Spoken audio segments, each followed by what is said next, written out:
Good evening. Welcome to the Midnight Paperback. The water you see is not here to show you the story. It is here to keep you company while you listen. So dim the lights, let the tank settle. And when you're ready, let's open tonight's paperback. Tonight's paperback, The Woman Who Married the Lighthouse. On her fourth morning at Harrow Light, Cora Blythe received a wedding invitation addressed to the building she lived in. It came up the cliff path in the postmistress's own hand because the lighthouse had no letterbox, only a brass hook beside the door where notices had hung since before the war. A cream envelope, good paper, the kind bought by weight.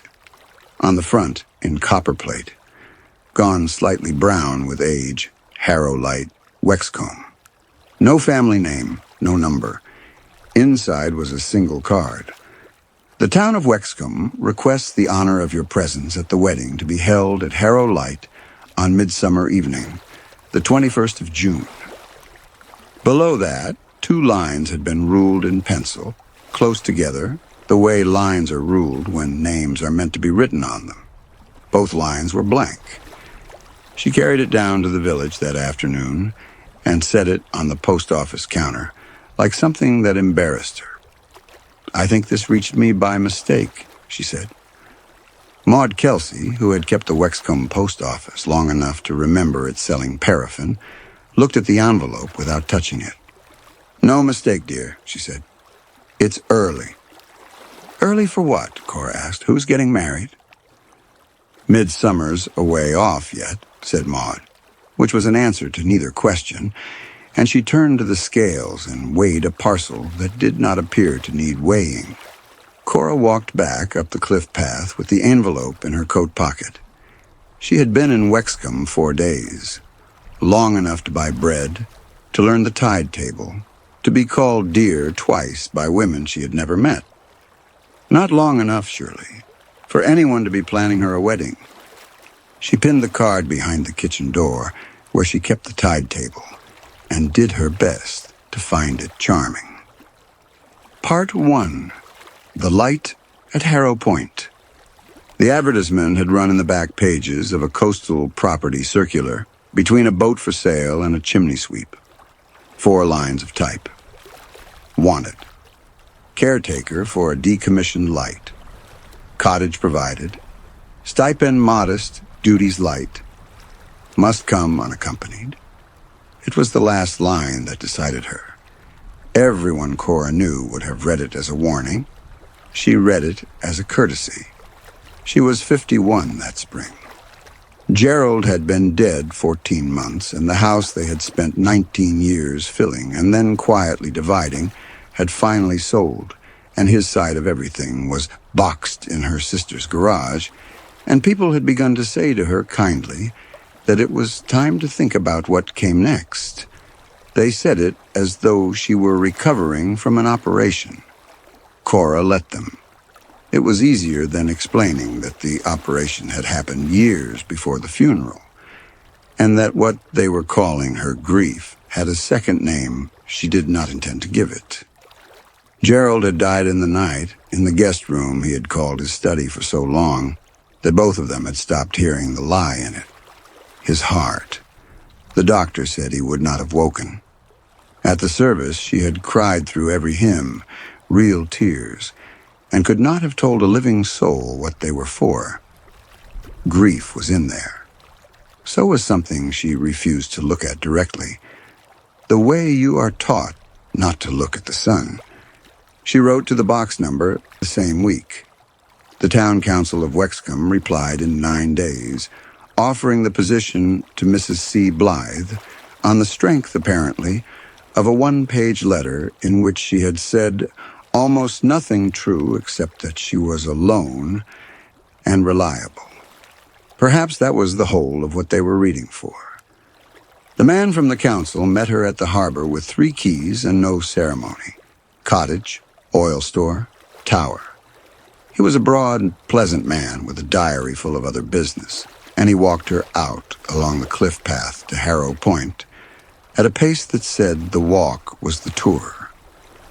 Lamp's been out since '71, he said. Buoys do the work now. Town likes the place minded all the same. She asked what minding a dead light involved.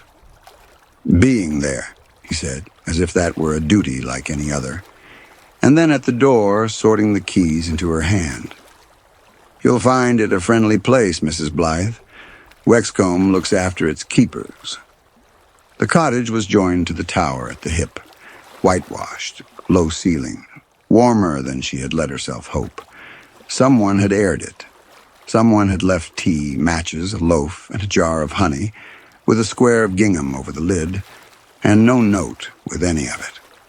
The tower door opened off the scullery, 106 iron steps rising through the cool dark, to a lamp room where the great lens still stood, clean as church glass over a wick that had not been lit in her lifetime. From the gallery outside, the sea went to the curve of the world in every direction that mattered. She stood up there a long while that first evening. The wind took her hair down, and she let it. Below and behind her, the town began turning its small lights on, and the water lay darkening to the horizon, and Cora Blythe, who had spent 14 months being managed by kind people, thought, "No one on this earth knows what I am doing at this moment." The thought did not frighten her. That was the first thing the light learned about her. She met Elias Ward at the end of her second week. He was on the seaward side of the tower when she came back from the village, a man on a short ladder painting the iron of the gallery rail, working the brush with the unhurried competence of someone paid by the job and not the hour. Mid-50s, she judged. Oilskin jacket gone soft at the elbows. He had the look of a man the sea had used for years without using him up. "Mind the wet," he said by way of good morning. She asked if the council had sent him. He came down the ladder before he answered, wiped the brush, set it across the tin. "Ward," he said. "Elias. I keep an eye on the light." He looked up at the tower the way a farrier looks at a horse. "She's sound.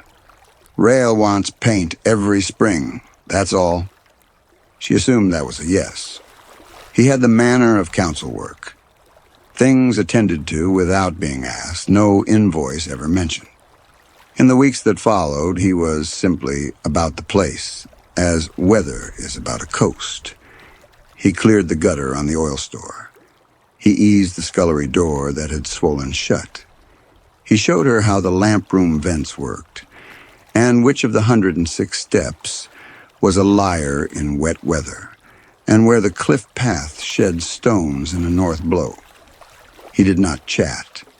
He asked her questions, short ones, and then did not fill the silence while she found the answer, and Cora, who had spent 2 decades being interrupted, found this so unfamiliar that at first she mistook it for slowness. It was not slowness. It was room. He gave her room, and she moved into it the way heat moves into a cold house. The afternoon it turned, nothing happened at all. That was the mark of it. He had been reputtying the lamp-room glass, and she had been below in the garden, fighting the bramble that owned the seaward bed, and at 4 he came down and brought the tea out to the bench without asking. 1 sugar. Stirred until the spoon made no sound against the china, and the spoon taken away after, laid on the rail, because a wet spoon on a saucer had annoyed her since she was a girl. The tea strong enough to trot a mouse across, as her grandmother used to say. She had taken it that way for 40 years. In 19 years of marriage, Gerald had never once got it right. Cora looked at the cup a moment before she took it. "Lucky guess," she said. "I pay attention," said Elias, and drank his own standing up, looking at the water, and if he knew what he had done, he gave no sign of it. She mentioned him in the village only once that spring. It was at the shop, paying for flour, and she said it lightly. "Mr. Ward's been a great help up at the Light." The shop did not go quiet exactly. It was more that the quiet already in it stood up and paid attention. The girl at the till looked at Maud. Maud counted Cora's change twice, coin by coin, into her palm. "Good that you've company," Maud said. Nobody asked who Mr. Ward was. In a town of 400 souls, where a new hat was discussed for a fortnight, nobody asked a single thing about the man working at the light. Walking home, Cora decided they must all know him already, and put the small wrongness of it away in the place she was keeping the invitation, and the honey with no note. That place was getting full. She was choosing not to count what was in it. Part 2. The man the town never met. May came in soft, and the evening stretched, and Elias Ward stopped being a man who worked at the light and became, by degrees she declined to measure, the person Cora Blythe talked to. She had forgotten she could talk. 19 years is long enough to whittle conversation down to logistics, and 14 months of widowhood had replaced even that with the smooth pebbles other people handed her. How are you coping? Early days? Be kind to yourself. Elias asked her real questions. What the house she sold had smelled like. Whether her father had approved of Gerald. What she had wanted at 20, before wanting got expensive. And then he attended to the answers entirely. His hands busy with rope or putty, and his face turned half to the sea, so that telling him things felt less like confession and more like paying out line to someone who would not let it snag. She told him about the funeral on an evening in late May on the bench, with the tide making below them. "I cried the whole service," she said, "and I could not have told you what for." Elias worked a splice tight and set the rope down. "You can be sorry a thing is over," he said, "and glad it's done. Both are honest." It was the sort of thing anyone might say. It was also the exact sentence she had needed said to her for 14 months, the one the vicar and her sister and the grief pamphlets had walked around with their eyes averted, and no one had said it, and she had not known how to ask. She looked at the water until it blurred. He let her. That night, she wrote the sentence down in the back of the household accounts book, because saying it aloud a second time was beyond her, and some things want keeping where you can find them. The box came at the start of June, forwarded from the new people at the old house, things found in the loft after completion, a cracked barometer, a folder of guarantees for machines she no longer owned, and, wrapped in newspaper, Gerald's reading glasses, which had been missing since before he died, and which she had accused him, that last autumn, of losing on purpose so as not to read the list she left him. She sat with the glasses in her hand for the length of a tide. It was not love that had her by the throat, and it was not grief either. And she was too honest by then to call it anything but its name. Shame. The last thing she had ever written to her husband was a shopping list.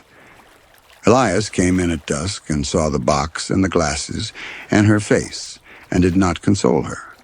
He did not say that Gerald would not have minded, or that she had done her best, or any of the other coins people pay into that particular box. He put the kettle on. Then he said, "Come up.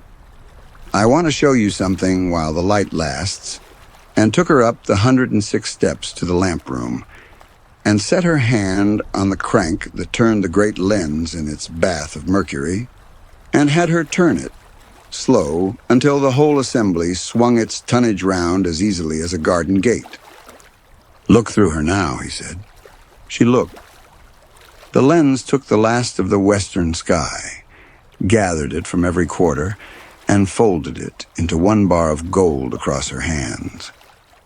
"A shape that wastes nothing," said Elias. "Whatever little light there is, she keeps." Cora slept that night the whole night through, and if she dreamed, the morning kept it. He began some nights to stay. She was 51 and had buried one life already, and she was past pretending she did not want warmth in the bed, and there was a gravity to him, patient and entirely without demand, that she had stopped resisting somewhere around the middle of May. What passed between them stays between them. This is that kind of story, only briefly, and behind a closed door. But the mornings belonged to the record. In the mornings, his side of the bed was cold in a way she could not make sense of. Not the ordinary cold of an empty bed, which is only warmth gone missing. A working cold. Salt damp, faintly mineral. The cold of a man just in off the water at the end of a long watch. It rose off the sheet like the air off a wet jetty, and his boots stood dry by the door, and the night had been windless, and there was no water within 106 steps, and a locked door except the sea itself. She learned not to touch that side of the bed until the sun had been at it a while. She did not learn to stop noticing. He never came to the village. In all those weeks, she never once saw him below the cliff path. She asked him to the harbor fair in the first days of June, half as a test, though she did not admit the half until later. "The light minds me," he said, "and I mind the light." He said it the way other men say they do not dance, pleasantly finally, with no purchase for argument. She let it go. Letting it go was becoming a skill she practiced daily, as other women her age practiced the piano. Then Maud came up with a parcel, and letting go stopped being possible. It was a Thursday, mid-morning, full light. Cora was at the kitchen table, and Elias was in the doorway to the scullery, close enough that his shadow lay across the boards, a man in plain daylight in a small room. Maud set the parcel on the table, remarked on the wind, took the offered tea. Her eyes crossed the doorway once, going to the window, and once coming back. They did not stop. There was nothing in her face to stop for. She looked through the space Elias Ward was standing in, the way you look through a doorway with nobody in it. And she talked comfortably about the lifeboat fund, and Elias stood there, feet on the same floor, breathing the same steam off the same teapot, and was not there at all. Cora heard her own voice keep answering. Some machinery in her kept the visit turning, while the rest of her stood very still inside it. At the gate, parcel delivered, pleasantries spent, Maud paused. She looked past Cora, up at the tower with an expression Cora would spend weeks trying to name. It was not fear.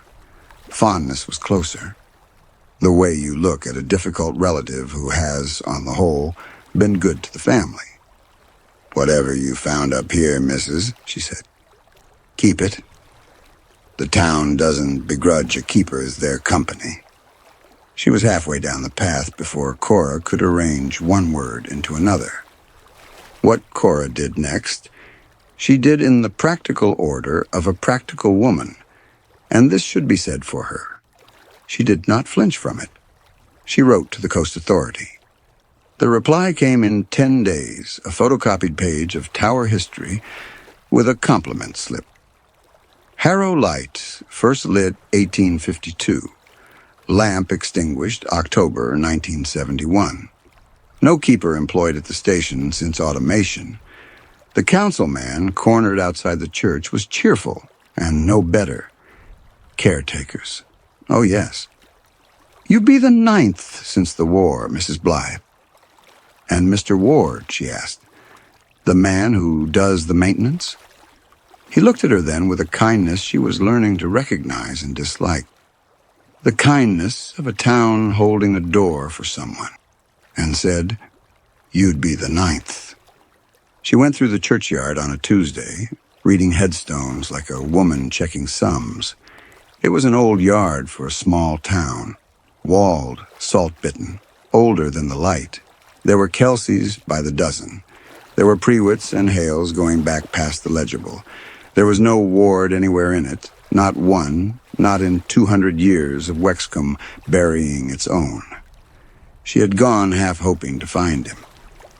A dead Elias Ward, decently buried in 1958, would at least have been an answer with a shape she knew from books. The yard gave her nothing, and she stood at the gate feeling foolish, and underneath the foolishness, in a place she could keep quiet but not empty, she found the truth of that afternoon and made herself hold it. What she felt was relief. He was not anybody's dead. Whatever he was, he had no grave to belong to, no widow before her, no prior claim. He was hers. Her sister wrote in the middle of June, "Come for the summer, or July at the least. The girls ask after you. You cannot winter alone on a rock, Cora, whatever you are proving." She read it twice at the kitchen table and put it behind the tide table, beside the invitation, and did not answer it. Answering meant explaining, and there was no version of the sentence "his name is Elias Ward" that would survive being said aloud at her sister's kitchen table. Some things live only at a certain altitude. She was beginning to understand she now kept most of her life at that altitude, and the understanding sat in her chest all evening, small and cold, like a key to a door she had not found yet. She took it up the tower instead, at dusk, to the lamp room, where he was trimming the wick of a lamp that had not burned in her lifetime. He kept it trimmed the way some men keep a dead wife's garden. She watched his hands a while. "Maud looked through you," she said. "Straight through you. In my own kitchen." "She looked where I was," said Elias, not stopping.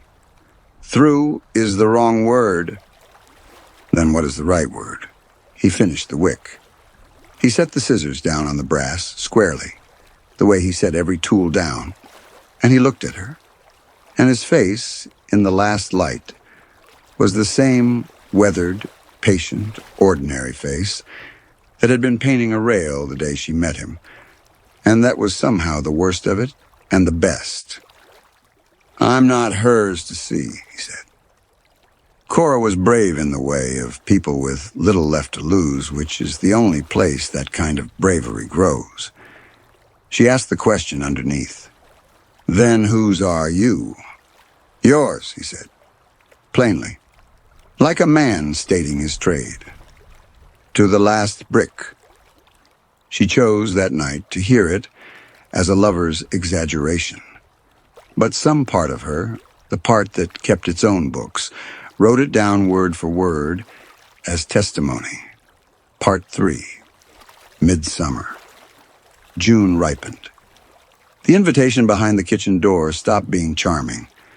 She caught herself standing in front of it at odd hours, tea going cold in her hand, reading the 2 penciled lines as you would an unsigned letter. The card had been printed, she saw now, on a press that put a shine in the ink. The lines had been ruled by hand by someone patient, with a pencil kept sharp. Done and redone every year, Maud had as good as said.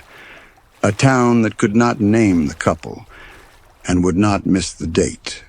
On the Thursday before Midsummer, she went down the cliff path, with the invitation in her pocket, and the question she had failed to ask Elias sitting in her throat like a stone she had learned to breathe around. Maud saw her face, and lifted the counterflap without a word, and took her into the back room as if the visit were a parcel she had been expecting for weeks. There was a ledger. Of course there was a ledger. It was a post office. Maud brought it down from a shelf of its brothers, a tall book bound in the color of old harness, and opened it to a page marked with a green ribbon, and turned it to face Cora, and put on her glasses as though they were needed for what came next. "Towns sent the invitation every midsummer since 1893, she said. "My grandmother licked the stamps, when there were stamps to lick. There's the record. 2 columns. In the left, in town ink, in a procession of clerks' hands across a century and more, the keepers. In the right, beside each keeper, in a different hand each time, a second name." Cora read down the page, and the page read back. Thomas Hale, and beside it, in blunt pencil, Annie, R. Prewitt, and beside it, in a schoolmaster's copperplate, Samuel, E. Kelsey. Beside it, small, in ink-gone violet with age, Marion.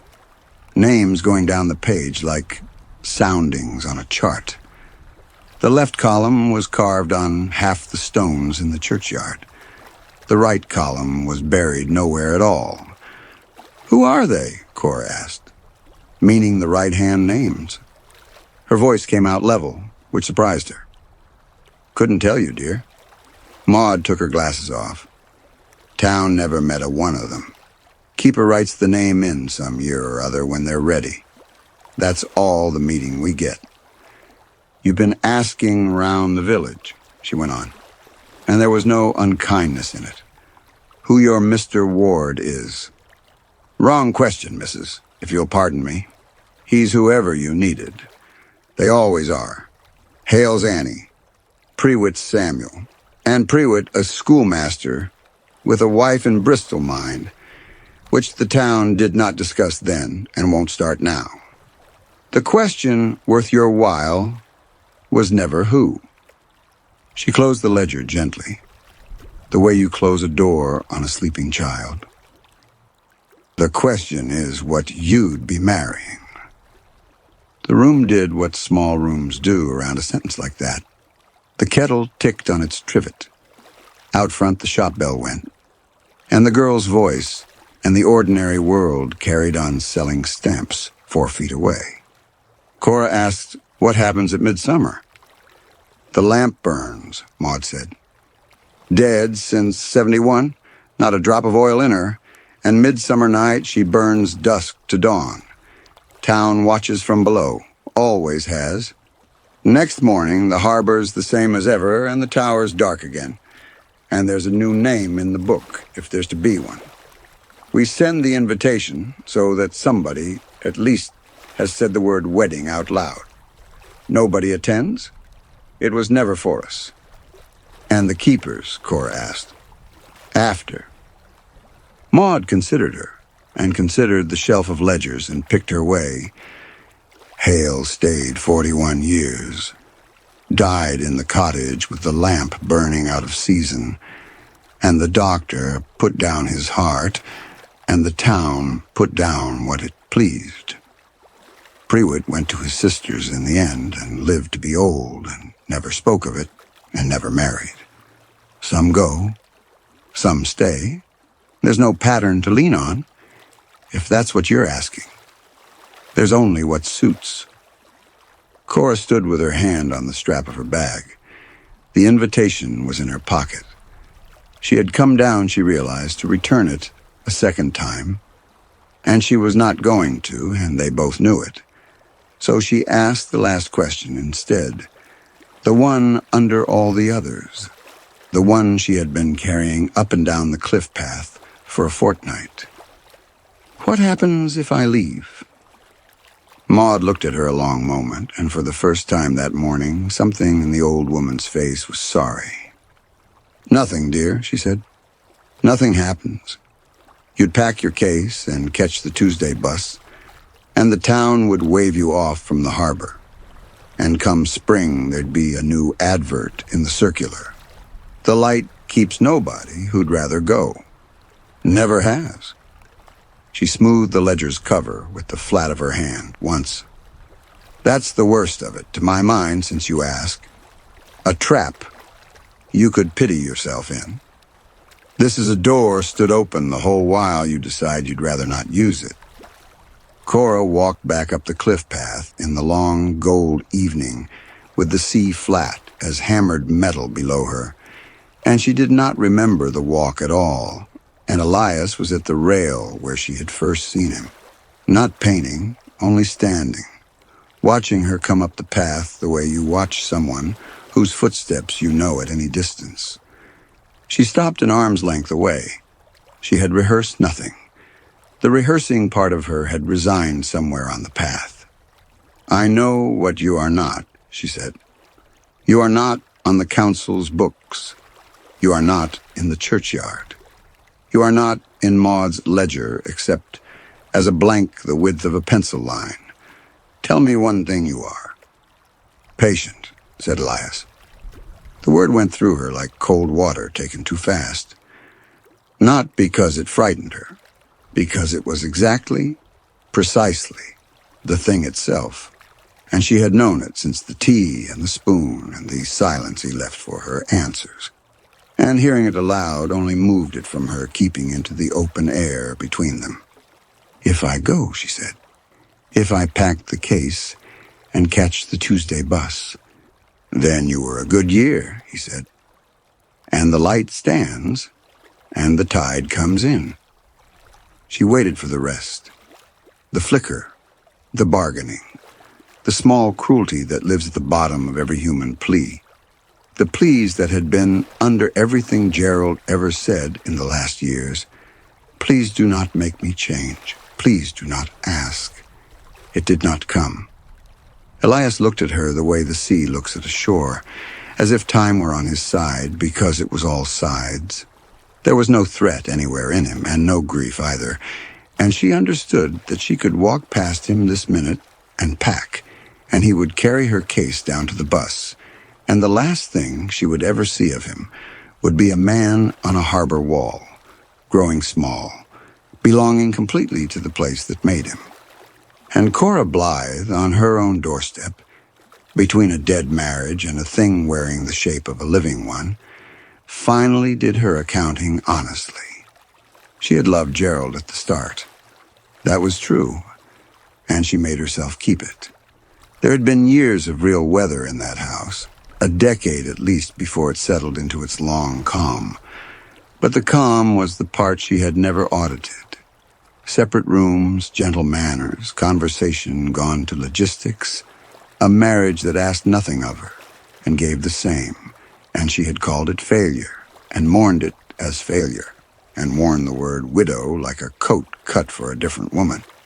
Standing on the doorstep, she said the truer thing to herself at last, and she said it flat, without mercy, in her own voice, the one she used for sums. It had suited her.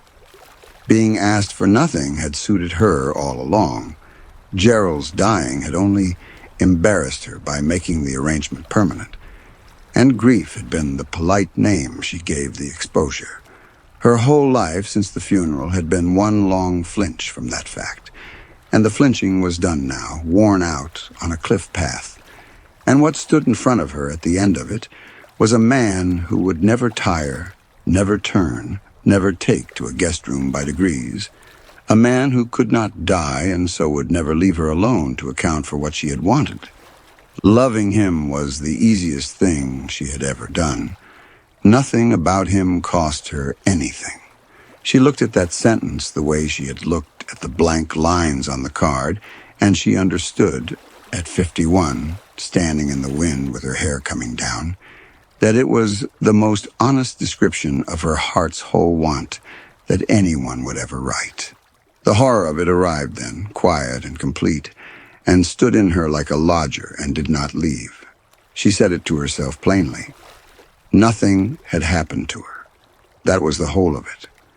No hand had closed on her wrist. She had come to a high place and been seen and given room, and everything she had been given was the thing she truly wanted.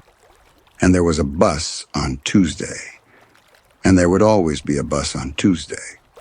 And the door would stand open every hour of every year. And that, exactly that, was the trap with no walls.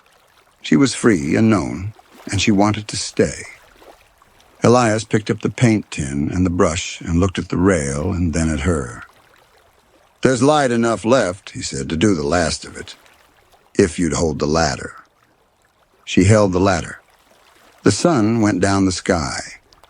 Below them, the town lit its windows one by one, and the sea turned over. And neither of them said one word more about buses. Midsummer morning came in clear, with a small wind off the land. She pressed the blue dress and hung it on the wardrobe door, and stood looking at it while her tea went cold, and did not put it on, not yet. There was no hurry. That was the thing about the day that she had not expected. It was gentle and unhurried and entirely hers. No cars would come. No one would need managing. The town would keep to the town. She took the invitation down from behind the kitchen door. 2 ruled lines, close together, patient as everything else on this coast.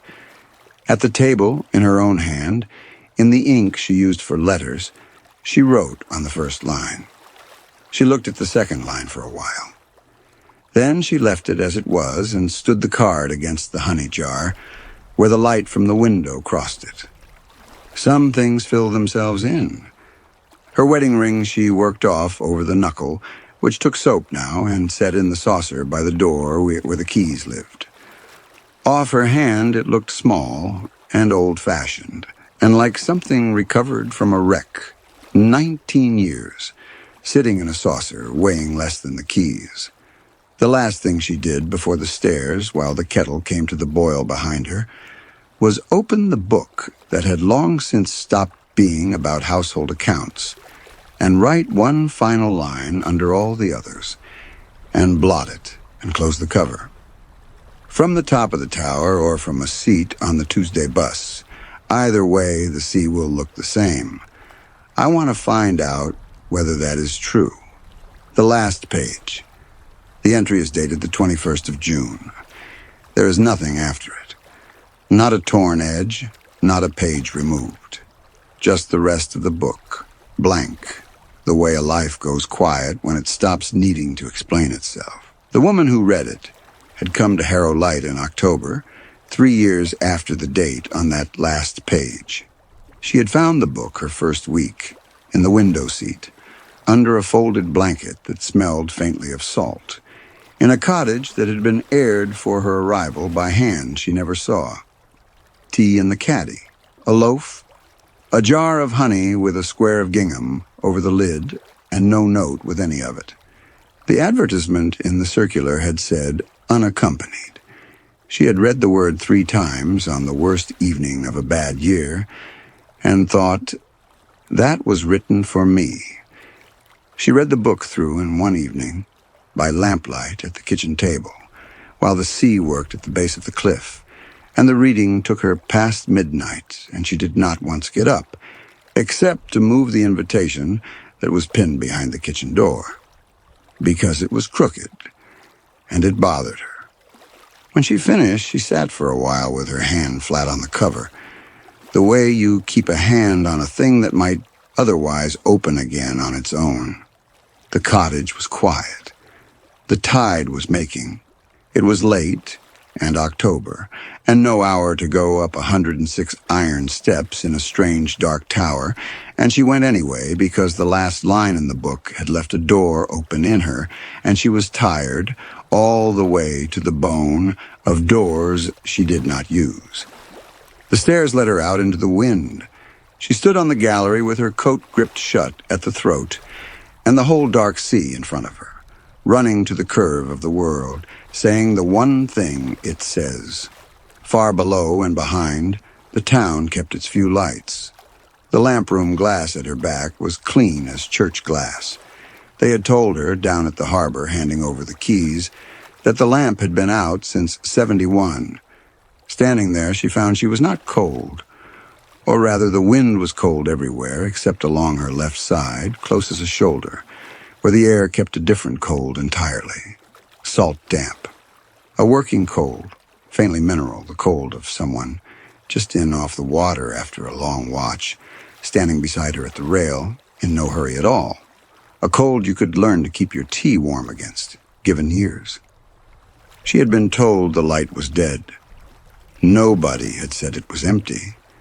She did not step away. The sea said the one thing it says. She stayed to listen. And that is where tonight's paperback ends. You've been listening to the Midnight Paperback. If this quiet shelf feels like home, subscribe and return after dark. Until the next story. Good night.